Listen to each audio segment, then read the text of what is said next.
Perfecto, pues muchísimas gracias. Muy buenas tardes a todos. Bienvenidos a esta sesión mensual referente al mes de abril. Muchísimas gracias a todos por conectarse de manera puntual. De parte de la Asociación de Enfermería en Urgencias, Trauma y Desastres, le damos la más cordial bienvenida. Mi nombre es Juan Carlos Hernández y tendré el placer de coordinar esta sesión a lo largo de aproximadamente 40 a 50 minutos que tenemos el día. Gracias por conectarse. Por favor, coméntenos de dónde nos acompañan, de qué estados, qué instituciones, queremos conocerlos. Muchas gracias. Y pues recordándoles que cada mes tenemos una sesión, así que estén muy atentos, una sesión mensual. El día de hoy tenemos el tema de cuidado enfermero en el paciente con anestesia general, fases, fármacos y secuencia de intubación. De verdad es una sesión muy importante y muy interesante y pues sin más ni menos voy a presentar al doctor que ya nos acompaña el día de hoy. Él es el doctor Héctor Armando Martínez Rodríguez. Él es médico especialista en anestesiología y neuroanestesiología. Él es licenciado en Derecho, tiene una maestría en Administración de Hospitales y Salud Pública y un doctorado en Alta Dirección de Hospitales, perdón. Labora actualmente en el Centro Médico Nacional 20 de Noviembre del ISSSTE y en el Instituto Nacional de Rehabilitación Luis Guillermo Ibarra de la Secretaría de Salud. Doctor, muchísimas gracias por acompañarnos. Es un honor tenerlo con nosotros. Muchos ya lo conocerán, exalumnos de diplomados, de eventos que hemos tenido, doctor. Pues bueno, le cedo el micrófono. Muchísimas gracias. Estaremos aquí pendientes cualquier situación, doctor. Muchas gracias y bienvenido nuevamente. Hola a todos, muy buenas tardes. Es un placer estar con ustedes. La verdad es que cuando me invitó la maestra Betty a esta sesión para esta sociedad, creo que es muy importante mencionar la importancia que juegan un papel muy importante enfermería en el manejo, en la intubación y sobre todo auxiliando al personal de anestesia. El propósito de esta plática es proporcionar a los participantes técnicas en los procedimientos de la correcta intubación endotraqueal, así como medicamentos básicos que deben de ustedes de conocer, sobre todo en las urgencias y emergencias que se enfrentan, así como el material que se requiere. Creo que cuando ustedes terminen de esta sesión, ustedes al finalizar serán capaces de definir la intubación endotraqueal, de enumerar los tipos de intubación, las diferencias anatómicas que existen entre los adultos y los lactantes y sobre todo enumerar las distintas indicaciones de intubación endotraqueal. Describir la importancia de la colocación de la cabeza a la hora de realizar la intubación, describir las técnicas sobre todo. Vamos a iniciar y primero que nada, ¿qué es la intubación? Se preguntarán. Es un procedimiento de intubación rápida diseñada para disminuir el riesgo de broncoaspiración mientras se asegura la vía aérea mediante un tubo endotraqueal. A finales de los años 70, la intubación en los servicios de urgencia estaba indicada, derivada de procedimientos que se tenían que presentar a la hora de que llegaba un paciente a urgencias y tendríamos que tener en consideración las complicaciones que se podían presentar. Y hay estándares que habla la Sociedad Americana de Anestesia, que es la ASA, donde dice que hay algoritmos de manejo de intubación donde solo se pueden realizar tres procedimientos de intubación. Si fallas, tienes que pedir ayuda para poder realizar la intubación, la otra persona que llegue a auxiliarte. Siempre se puede pedir apoyo, ¿sí? Teniendo en claro este sencillo panorama, es indiscutible la importancia que debe de tener el conocer en los servicios de urgencias y en áreas críticas el entrenamiento de intubación y sobre todo de secuencia de intubación rápida. ¿Qué quiero decirles con esto? Que cuando ustedes tienen urgencias, el paciente que llega, muchas de las veces llega que tuvo un accidente y estos pacientes pueden tener una broncoaspiración y ustedes tienen que tener la secuencia rápida para poderlo intubar. Inclusive nosotros los anestesiólogos solicitamos el apoyo para realizar una maniobra de tal manera de que no regurgite o que no vomite el paciente. Y la secuencia, sobre todo, no ventilar al paciente, ¿sí? Porque entonces sí podrá tener un reflujo el paciente.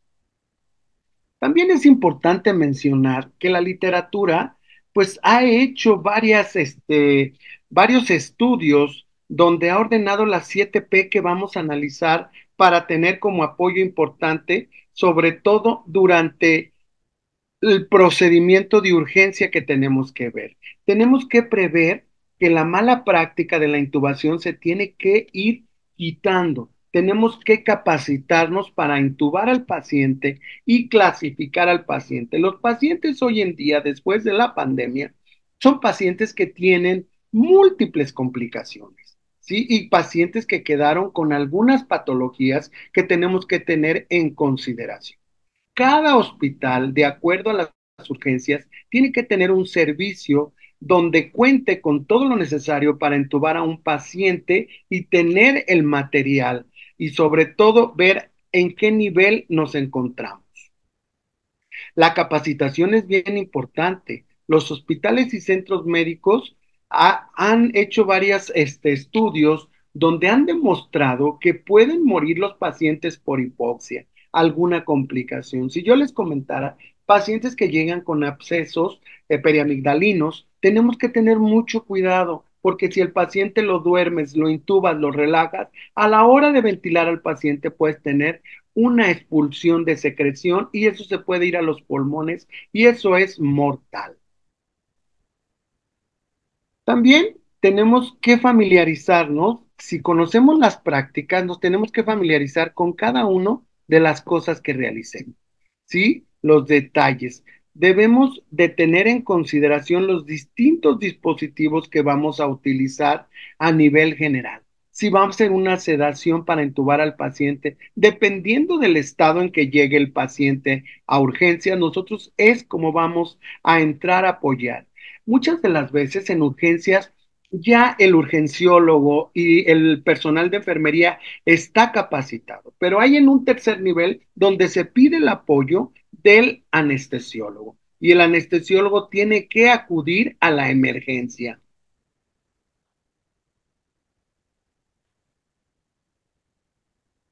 Es bien importante que nosotros como anestesiólogos demos capacitación de intubación endotraqueal de secuencia rápida, ¿sí?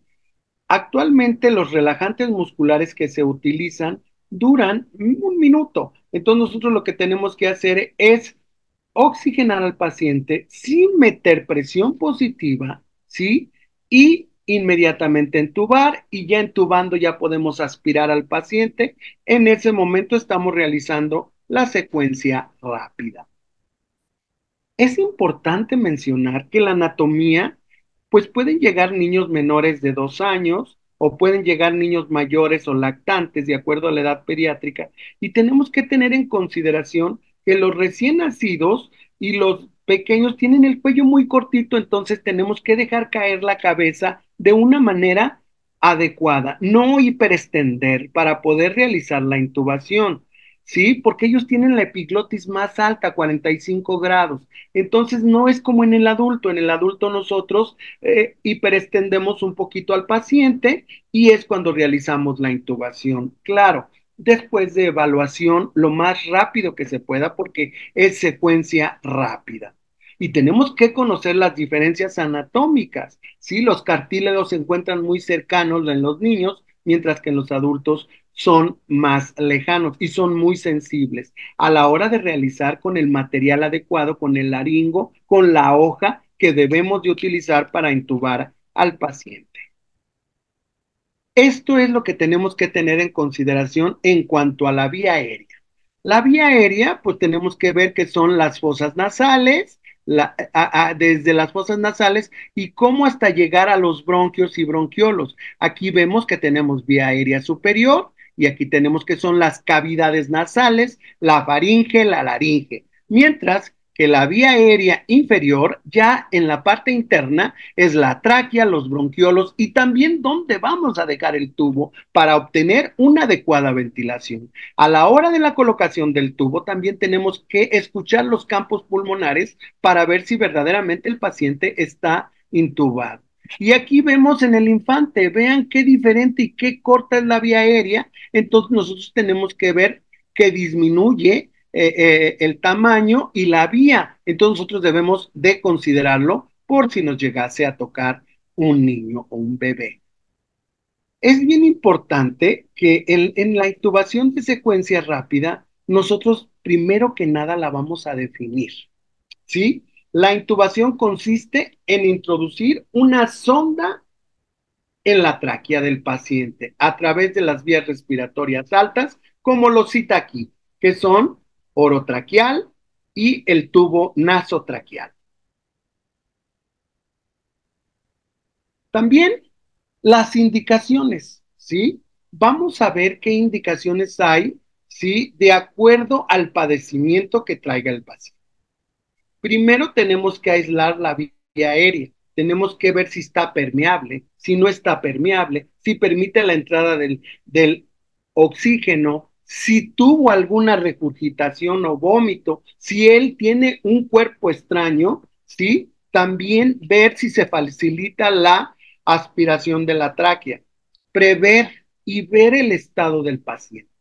También tenemos que ver si es el paciente con traumatismo cráneoencefálico que compromete inmediatamente la vía aérea. Muchas de las veces quiero mencionarles que los pacientes ya llegan entubados y lo pueden hacer nasal, ¿sí? Entonces, si en la calle los encuentran, pues los entuban. Entonces, lo que tenemos que ver es corroborar campos y aspirar el tubo para ver si no hay secreción. ¿Qué más? Pues también tenemos que tener la capacidad de mantener la oxigenación, si podemos apoyarlo con una mascarilla, dependiendo del padecimiento. Ver, sentir, oler y palpar para ver si nuestro paciente cómo llega, ¿sí? Si va a requerir manejo de reanimación o si va a requerir primero la intubación o dependiendo el paciente ya puede venir entubado, hay que recolocar el tubo, hay que utilizar intercambiadores y ver la secuencia de rapidez ante esta situación. Bueno, las dos vías de intubación son la nasal que les mencionaba, ¿sí? Y la orotraqueal, que son las que más ustedes se van a enfrentar, ¿sí? A través de las fosas nasales. También es bien importante lubricar las fosas nasales con el fenilefrina, porque muchas de las veces al colocar el tubo podemos sangrar al paciente. Si vamos a utilizar anestesia, pues también debemos de determinar en forma temprana si va a ser sedoanalgesia o si va a ser una anestesia general. Y pues la otra intubación que es por la boca, sí, por lo general se utilizan intubaciones dificultosas de urgencia. Primero, ver si el paciente viene completamente reanimado del paro cardíaco, si tuvo un paro cardíaco antes de llegar al hospital, cómo llega, cómo monitorizamos a nuestro paciente para que nosotros tengamos adecuada vía aérea permeable. Hay muchos nuevos aditamentos para entubar a la primera, ¿sí? Ya tenemos videolaringios, ya tenemos camaritas para que nosotros, inclusive con tu propio celular. Bueno, pues entonces, ¿cuáles son las indicaciones orotraqueales? La intubación de lesión, pues de emergencia. Ustedes se van a enfrentar a estos casos que le comentaba la maestra Betty, el traumatismo cráneoencefálico, ¿sí? Muchas de las veces el paciente ya llega entubado, ¿sí? O si el paciente tiene obstrucción de las fosas nasales, pues no vas a poder meterle un tubo por la nariz. Si tiene una obstrucción nasofaringea, pues hay que revisar ver si hay fractura de la base del cráneo, ¿sí? Aquí es muy importante a la hora de realizar la laringoscopía colocar el tubo en una forma adecuada. Si se sospecha fractura, vamos a ver cómo viene el paciente, si viene con dificultad respiratoria, si hay oportunidad de ventilarlo o no ventilarlo, ¿sí? Y sobre todo lo más importante, la protección de la vía aérea, no permitir la hipoxia, porque la hipoxia, acuérdense que es muerte de las neuronas. y sobre todo ver las vías aéreas, como ustedes están viendo. Miren, vean aquí la faringe, la tráquea, el pulmón y dónde vamos a dejar. La carina principal es esta flecha verde. Nosotros tenemos que ver dónde vamos a dejar el tubo, ¿sí? De acuerdo a cómo hiperextienden los pulmones. Esto es un cuadro muy, muy explicativo para que ustedes vean las cuerdas, la epiglotis. Aquí ustedes visualizan las cuerdas. Nosotros tenemos que tener completamente relajadas las cuerdas para poder colocar el tubo. Ya sea el tubo, las llamadas mascarillas laringeas, o los bicombitubos, o todo lo nuevo. El arsenal de la vía aérea, inclusive ya existe un carro de paro de vía aérea, que nosotros, los anestesiólogos, con todos los aditamentos, hay aditamentos para la vía aérea que son de primera generación, segunda generación, tercera generación y hasta los videolaringues. Y actualmente ya hay un como bicumbitubo que lo metes y tiene la cámara y lo puedes estar viendo en un monitor. Todo esto pues ha evolucionado y nos ha ayudado demasiado a los anestesiólogos. Claro que si no se puede entubar, pues tenemos que tener un fibroscopio o estar preparado el anestesiólogo y en urgencias para realizar una traqueostomía o un jet. O sea, tenemos que ver cómo vamos a manejar a nuestro paciente. Esto es bien importante para ustedes que son parte de esta sociedad. Quiero que se aprendan las 7P de la CIR, ¿sí? Y que ustedes deben de tener para la hora de que atiendan algún paciente. La primera es la preparación. ¿Cómo van a preparar a su paciente? Pues ver cómo, de acuerdo al diagnóstico, de acuerdo a cómo lo vean, de acuerdo a cómo llegue el paciente, es donde ustedes van a echar a andar estas 7P. La primera es preparación, la segunda es preoxigenación, pretratamiento, ¿sí? Ver y sobre todo protección y posicionamiento. Ver que no tenga fractura de piso medio de cráneo, revisar si el paciente le vamos a dar parálisis e inducción anestésica. ¿Qué es eso de parálisis? Si lo vamos a relajar al paciente para poderle colocar el tubo, ¿sí? ¿Qué procedimiento de intubación vamos a utilizar? Como les digo, ya ahora debería de haber en los distintos servicios de urgencias un carro de vía aérea para utilizar el aditamento necesario de acuerdo al padecimiento que tiene el paciente. Lo convencional, pues el tubo endotraqueal, ¿sí? Ya sea nasal o ya sea oral. Y ver sobre todo las complicaciones y ver la posintubación. Ver que verdaderamente el paciente ya monitorizado, ya le hayas estabilizado la vía aérea, si ya tienes que poner inotrópicos, si tienes que continuar el manejo para llevarlo de urgencia a quirófano, para hacerle algún otro procedimiento, pues todo esto te va a dar la pauta para darle un tratamiento adecuado en la vía aérea. También tienen que tener preparado el material necesario para intubación, ¿sí? Esto es bien importante que nosotros lo tenemos que tener en consideración, ¿sí? Aquí, pues tenemos que tener, como en todas salas de urgencias, pues tenemos que tener una fuente de oxígeno, mascarilla reservorio, bolsas que muchos de ustedes las conocen, el ampú, ver las cánulas. Sí es importante tener el set de cánulas, ¿sí? Muchas de las veces a veces el tubo vamos a poner de acuerdo a la regla aritmética que tenemos los anestesiólogos, o lo más sencillo, hay quien toma el dedo meñique coloca el tubo, claro, sin abrirlo porque lo contaminan, y pues es el tamaño que le van a poner, ¿sí? Por lo regular, adultos 7, 7.5, 8. Las mujeres 7.5 y a los hombres 8 hasta 8.5. Tener las cánulas de Guedel que van a ser bien importantes, pero aquí sí tener en consideración porque si tiene fracturas, pues ver cómo lo vamos a ventilar. Sí, tener aspirador en urgencias, sondas de aspiración, la Yankauer y tamaños finos, porque también a veces tendremos que, ¿cómo se dice? Pues aspirar. Y aspirar también por el tubo, ¿eh?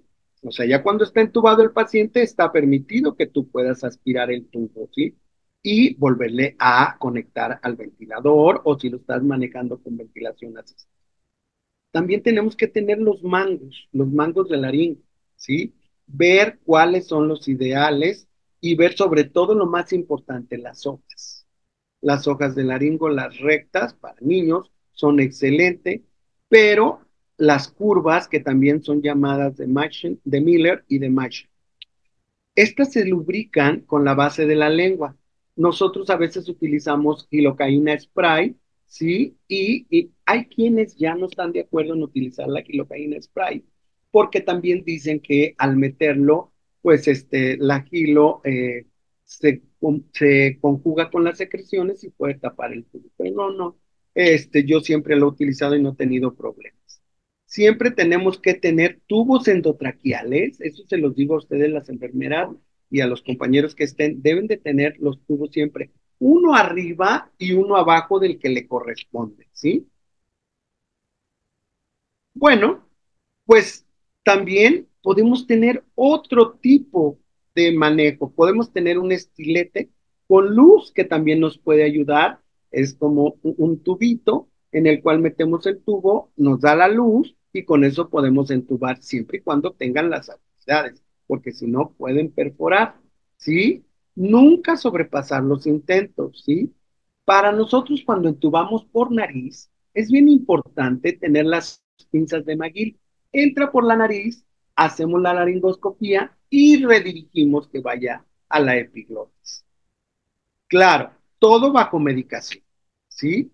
Podemos tener una sedación, ¿sí? Podemos tener sedación profunda, ¿sí? Y despertar al paciente ya que lo entubemos para que valoren su estado neurológico y luego volverlo a dormir. Eso es permitido, ¿eh? Bueno, aquí están los laringos que les mencionaba, sobre todo las hojas, que son bien importantes. Las hojas rectas, también llamadas de Miller, tenemos desde la 2, la 3, y y tenemos la 1 y 2 para niños y lactantes. Ustedes las ven aquí, se las voy a señalar.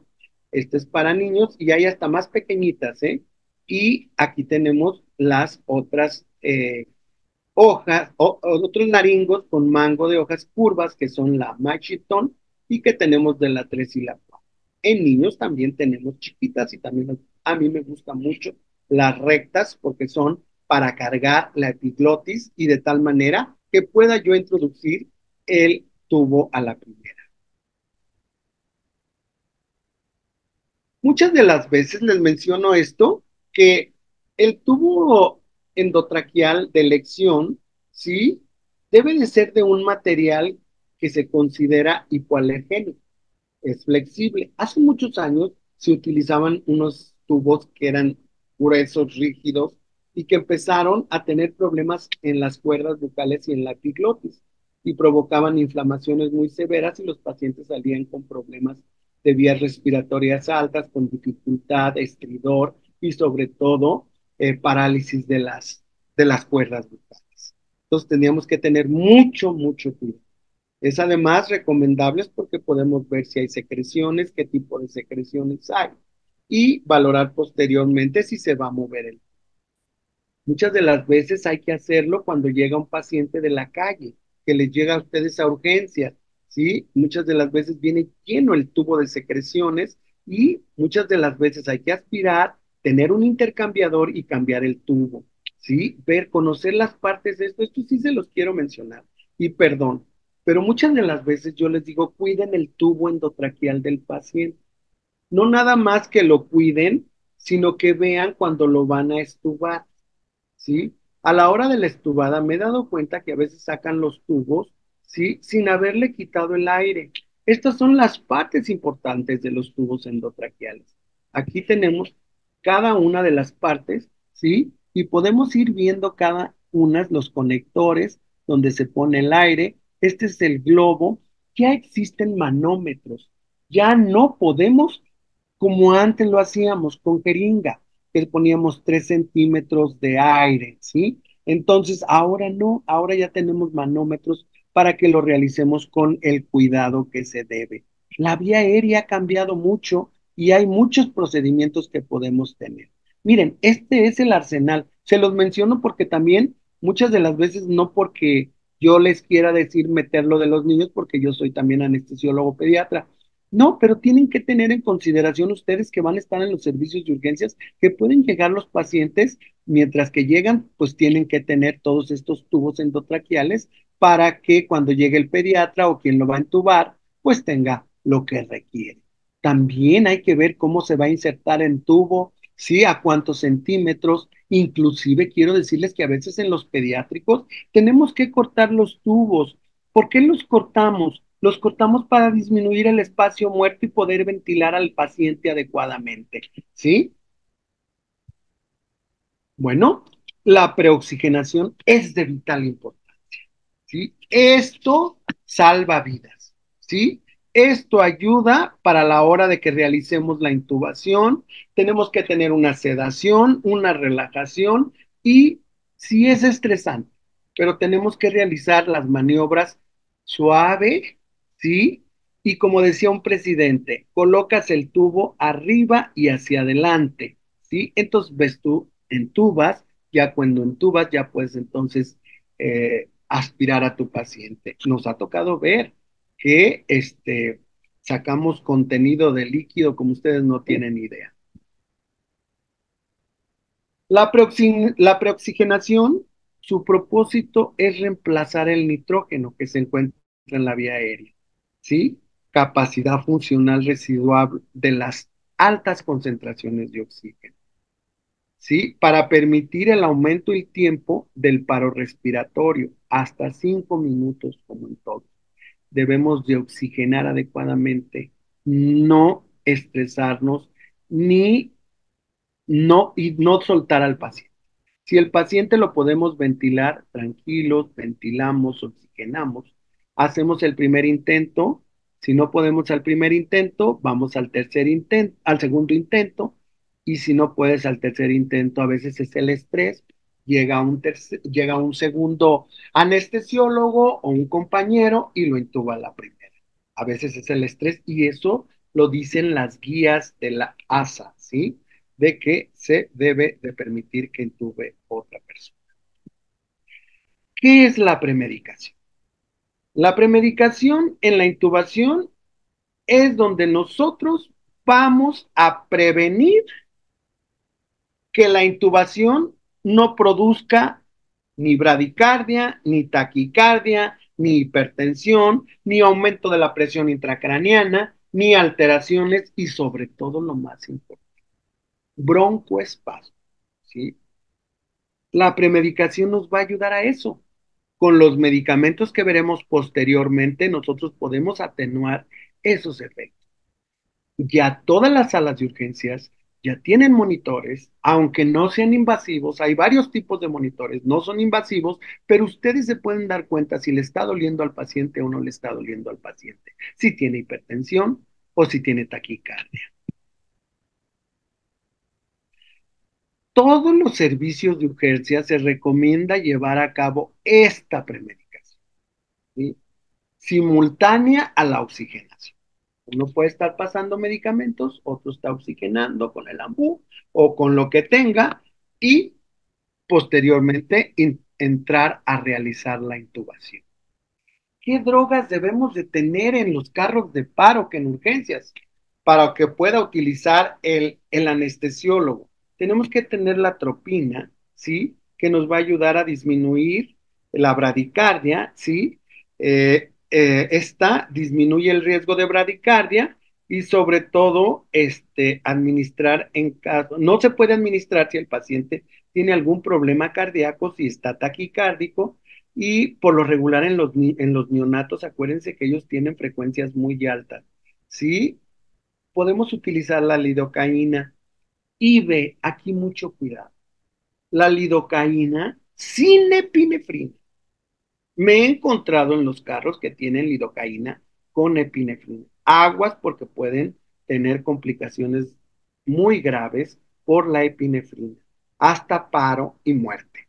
¿Sí? La lidocaína se le han encontrado una atribución de este estabilizador de membrana y sobre todo que relaja y también tiene efectos de sedación, ¿sí? Y disminuye la taquicardia y sobre todo disminuye e implica la liberación de catecolaminas. Desde hace muchos años la lidocaína se ha utilizado para ejercer una protección de la vía aérea y minimizar los efectos secundarios. Sé que hay muchas controversias, pero para mí, a mí me ha funcionado en estos 29 años de anestesiólogo, ya que hay varios estudios que hablan que tiene propiedades de antiarrítmico, de sedación, de analgesia, antibiótico, entre otras, ¿sí? Entonces también ayuda y se ha demostrado que disminuye la presión intracraneal. Yo les quiero decir que como neuroanestesiólogo he dado anestesias con lidocaína y he disminuido mis requerimientos de anestesia. Entonces, es muy buen medicamento en buenas manos y sobre todo aguas. Cuando vayan a pasar la lidocaína, enséñense al anestesiólogo o a quien vaya a entubar. Bueno, la dosis de atropina aquí es por kilogramo de peso, ¿sí? Aquí tenemos de 0.01 a 0.02, ¿sí? Su tiempo de inicio es de 0.5 minutos y su duración es de 30 a 90 minutos. Y viene en presentación de 500 microgramos y de 1 miligramo. Quiero decirles que esta en los niños, la atropina a veces el niño se pone muy rojo, rubicuroso, sí, por el efecto que tiene. Muchas de las veces yo ya no la utilizo, ¿eh? ¿Qué efectos secundarios tiene? Pues aquí los van a ver, ¿sí? Hay taquicardia, midriasis, visión borrosa y sequedad. Bueno, la dosis de la lidocaína, como les mencionaba aquí, como antiarrítmico, dicen que hay estudios que hablan en la literatura de la presión que disminuye, perdón, que la lidocaína puede producir aumento de la presión intracraneana, produce sedación. Este es bien importante que ustedes vean, por lo que les digo que deben de conocer los frascos. Hay al 1 y hay al 2%, sin epinefrina, ¿ok? Bueno, ¿cuáles son los bolos y cómo vamos a utilizarlo? Yo la utilizo desde 500 hasta 1.5 miligramos por kilogramo de peso por minuto. Lo puedo hacer hasta 3 miligramos. Su inicio es de 3 a 5 minutos, su duración es de 30 a 60 minutos. Y esto me ayuda muchísimo a mí cuando voy a realizar una intubación.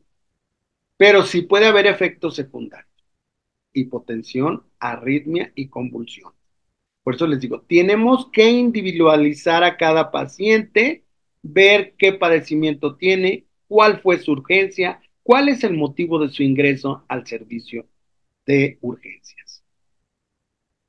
Es bien importante la protección y el posicionamiento. Muchas veces ustedes, los enfermeros y enfermeras que están en urgencias, ya se han dado cuenta que dándole la posición adecuadamente al paciente, estas, sobre todo si tienen alguna alteración a nivel cerebral, aumento de la presión intracraniana con el tan solo hecho de ponerlo a 45 grados, darle posición, que la vía aérea esté entrando y saliendo el oxígeno, el aire, y una adecuada posición de la cabeza nos puede ayudar para no tener fallas al entubar al paciente. Muchas de las veces, y entrando inmediatamente, vemos las cuerdas bucales y podemos intubar al paciente al primer intento. Tenemos que tener una correcta posición. Si el paciente tiene una lesión cervical, estos pacientes no los podemos movilizar porque podemos fracturar más y podemos dañar más al paciente. Bueno, ¿qué es la parálisis? Es la relajación muscular. ¿Cómo la vamos a alcanzar? La vamos a alcanzar con un relajante muscular. Nosotros teníamos la succinilcolina que duraba menos de un minuto y un minuto, y en ese minuto nosotros paralizábamos las cuerdas, pasábamos el tubo y se recuperaba el paciente. ¿Sí? Entonces ahora ya hay relajantes musculares que nos ayudan. ¿Para qué? Para que junto con la sedación podamos colocar el tubo endotraqueal sin tener ningún problema, no dañando al paciente. Todo esto está registrado desde el 2005, ya hace muchos años, ¿sí? Entonces, hay en Estados Unidos estudios que le llaman multicéntricos, que hablan que no se deben de utilizar la ketamina, que se debe de utilizar el midazolam en la intubación. Hay quien nada más se daba con midazolam, colocaba en las cuerdas bucales gilocaína spray y se dedicaba a intubar. Nosotros ya podemos decir que no, nosotros podemos hacer una inducción de secuencia rápida donde primero oxigenamos al paciente con puntas nasales, lo dejamos mucho tiempo con las puntas nasales. No lo ventilamos hasta que no realicemos la intubación inmediatamente y alguien nos practica la maniobra de Selling deteniendo para que no haya reflujo o vómito. Tenemos que tener tres pasos importantes para todo el proceso que realicemos. Analgesia, sedación, inducción y relajación para poder realizar una intubación. ¿Sí? Sea con videolaringio, sea con lo que utilicemos para dar protección a la vía. Nosotros, como anestesiólogos, pues tenemos analgésicos que se utilizan con frecuencia como la ketamina, pero acuérdense que está contraindicada en algunos procedimientos. Pues si no, podemos utilizar el fentanilo, ¿sí? El fentanilo lo podemos utilizar a dosis muy bajas, ¿sí? Para prevenir un broncoespasmo, ¿sí? Esta secuencia se pone en dosis de 1 microgramo por kilogramo de peso. Ponemos el relajante muscular, podemos poner la ketamina y podemos realizar la intubación para prevenir situaciones de que tengamos un broncoespasmo o que vayamos a tener una situación de insuficiencia cardíaca, hipotensión o algún problema. Quiero decirles que el fentanilo, no se alarmen, no es el fentanilo que mencionan tanto en lo político. Este es un fentanilo que está industrializado, no es el fentanilo que ellos mencionan, es un fentanilo que está derivado y que de esas dosis que ellos mencionan, nosotros sacamos muchas dosis de tipo medicamentoso y que tiene su estudio hecho por la FDA y reconocido. Esperemos en Dios que no nos lo quiten porque para mí el fentanilo es lo máximo. Yo dejaría de ser anestesiólogo si me quitan el fentanilo. Entonces nosotros podemos utilizar acciones cortas para intubar al paciente y recuperar. ¿Por qué les digo esto? Porque actualmente el estado neurológico del paciente nos van a pedir que lo intubemos y que lo despertemos para ver cómo está el paciente. Y sobre todo es un narcótico, ¿sí? Hay quienes hablan del fentanilo pestes ahorita. ¡Ay! Es que le pusieron fentanilo a mi familiar para intubarlo. Claro, se lo pusieron para que no tenga dolor, para poder pasar las cuerdas, aunque esté relajado y no provocarle un daño. Bueno, dado que es capaz de disminuir la respuesta fisiológica durante la laringoscopía, porque si duele, pues acuérdense que es un material, nada es inocuo en medicina. Entonces, con esto, sí tenemos que tener mucho cuidado. Y les comento esto porque hay quien demanda, he leído unas demandas de eh, pacientes o familiares de pacientes más bien que hablan muy mal del fentanilo, que porque eso fue lo que les causó la muerte, ¿no? Hay que dar información adecuada y precisa. Es un narcótico que es importante utilizarlo en la intubación endotraqueal. Y pues aquí mencionan que se puede utilizar de 1 a 5 microgramos. Yo lo uso de 1 a 3 microgramos.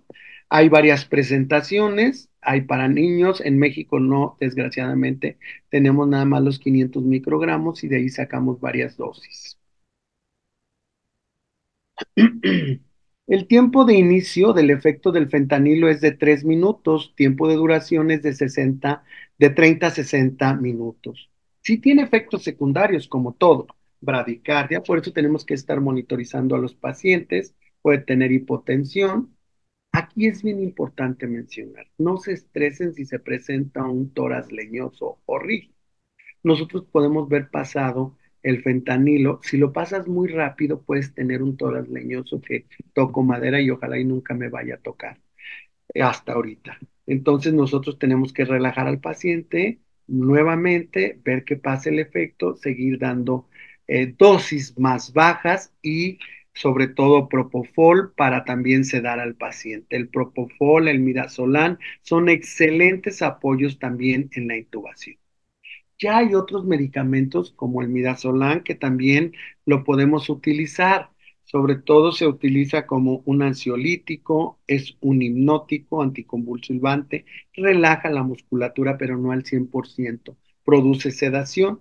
A estas benzodiazepinas se clasifican en tres grupos, ¿sí? Que no es el tema de hoy, que eso lo veríamos después. Entonces, ya que tenemos la relajación muscular respiratoria, perdón, la relajación muscular respiratoria, pues esto va a facilitar que intubemos al paciente y sobre todo la mecánica de ventilación. Ya el paciente va a poder ser llevado con una sedación o una sedoanalgesia que está muy en boga, ¿sí? Y que podemos cerrar esa sedación y que podemos valorar al paciente, ¿sí? Entonces, con esto el paciente va a estar despierto, no tendrá dolor, recibirá órdenes. Hay otros relajantes que vamos a mencionar más adelante.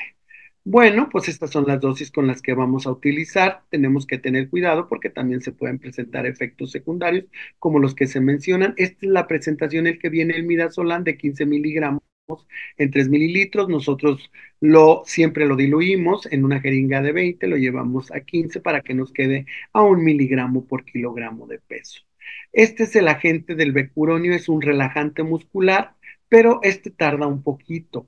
Este dura 30 a 60 minutos, mientras que la succinilcolina duraba 1 minuto para entubar. El cisatracurio 15 a 20 minutos y este es la dosis de 0,1 a 0,3 miligramos por kilogramo de peso. Y a los 2 minutos puedes intubar.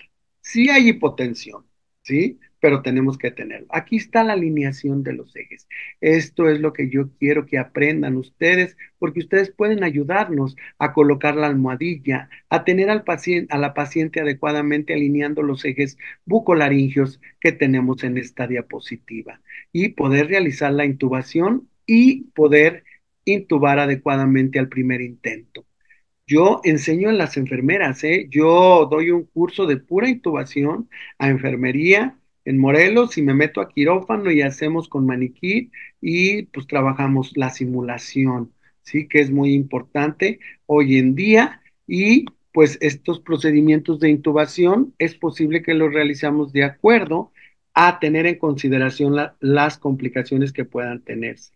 Tenemos que tener una adecuada vía aérea, introducir el tubo que le corresponda a la primera, vigilar y sobre todo, las enfermeras tienen que saber entubar. No es cierto eso de que digan que no tienen que saber entubar. No, yo he visto enfermeras que han sacado adelante a los pacientes y que cuando yo he llegado ya tienen al paciente entubado. Tenemos que estar en áreas críticas y en áreas de urgencias capacitándonos constantemente para obtener una adecuada preoxigenación, un equipo de succión para aspirar al paciente y poder realizar la intubación adecuadamente, insertar adecuadamente la hoja del laringo, a saber abrir la boca del paciente y desplazar la lengua adecuadamente. Todo esto lo pueden aprender con técnicas de intubación. Sí, aquí les menciono cómo colocar la elevación del laringo, perdón, y aquí a los 45 grados para poder visualizar la epiglotis. Esto es bien importante para ustedes, ¿eh? Porque ustedes son una gran ayuda para nosotros. Bueno, aquí vemos la primera maniobra. Aquí vemos cómo estamos midiendo la hoja. Aquí ya realizamos la colocación de la hoja y aquí ya estamos visualizando adecuadamente para que nosotros podamos insertar adecuadamente. Ay, no va a correr el video.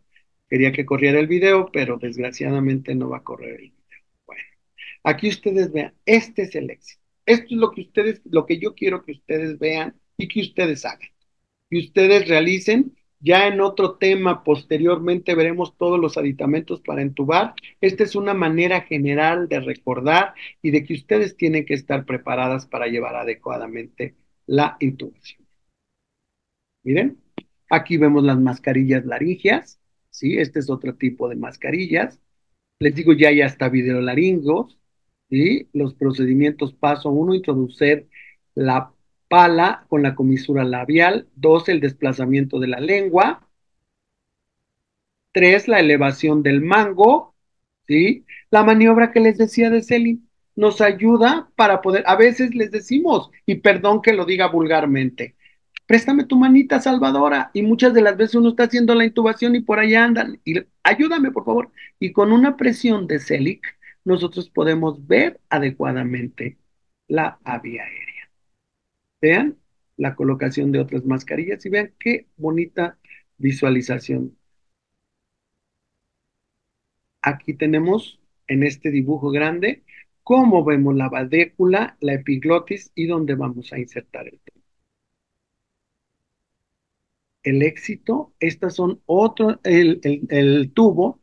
Este es el éxito que debemos de realizar la intubación, la colocación del tubo adecuadamente para salvar la vida del paciente. Y creo que esto es un panorama muy general, ¿sí? De lo que es la vía aérea en emergencias y sobre todo que debemos de tener en consideración ustedes como enfermeras, ustedes tienen que ir tomando en consideración esto. Yo creo que los servicios de urgencia hoy en día tienen que estar preparados con un carro de vía aérea. Pues creo que les di un panorama muy general de la vía aérea y creo que quedo para que ustedes me den algunas preguntas o algunas situaciones. Adelante, Juan Carlitos.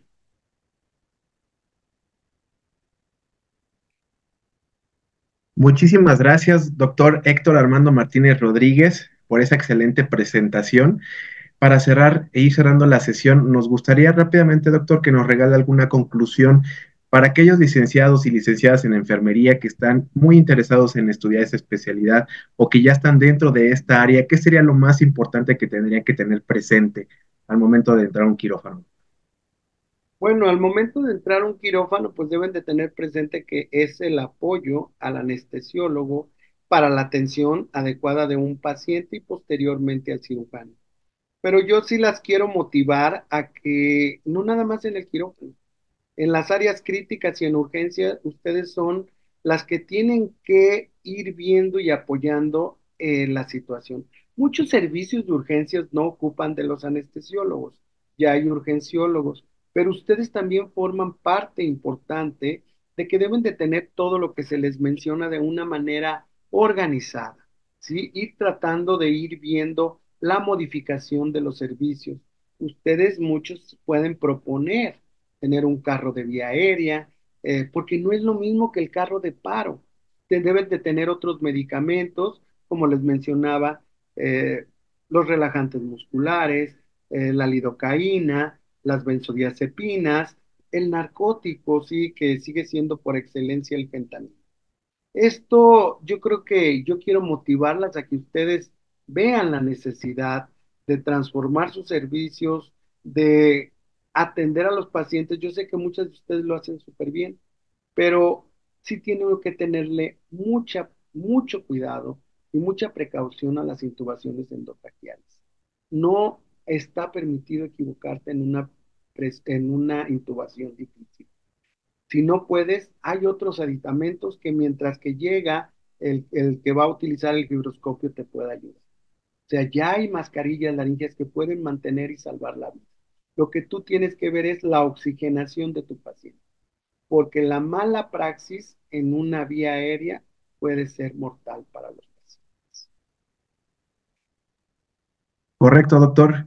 Pues de verdad que agradecemos infinitamente su excelente presentación de parte de todo el equipo de la Asociación de Enfermería en Urgencias, Trauma y Desastres, de la maestra Beatriz Sánchez, directora de la asociación. Le agradecemos esta excelente participación, doctor, y pues gran conclusión. Nos quedamos con muchas muy buenas conclusiones, doctor. De verdad que agradecemos mucho, doctor. Reciba un fuerte abrazo y nos vemos en la próxima. Salúdame a la maestra Betty y les mando un abrazo. Estamos con ustedes. Gracias. Claro que sí, doctor. Muchísimas gracias a todos los que nos acompañaron en el día de hoy. Les agradecemos también habernos acompañado. Recuerden que cada mes tenemos una sesión mensual. Acérquense con nosotros. Los invitamos a adquirir su membresía para que las sesiones las tengan acceso gratuito y sus constancias les llegue a su correo. También tenemos diferentes eventos académicos como talleres online y pues congresos, etcétera. Tienen grandes beneficios. Muchas gracias a todos por acompañarnos. Quedamos a sus órdenes y reciban un fuerte abrazo de parte de todos. Hasta la próxima.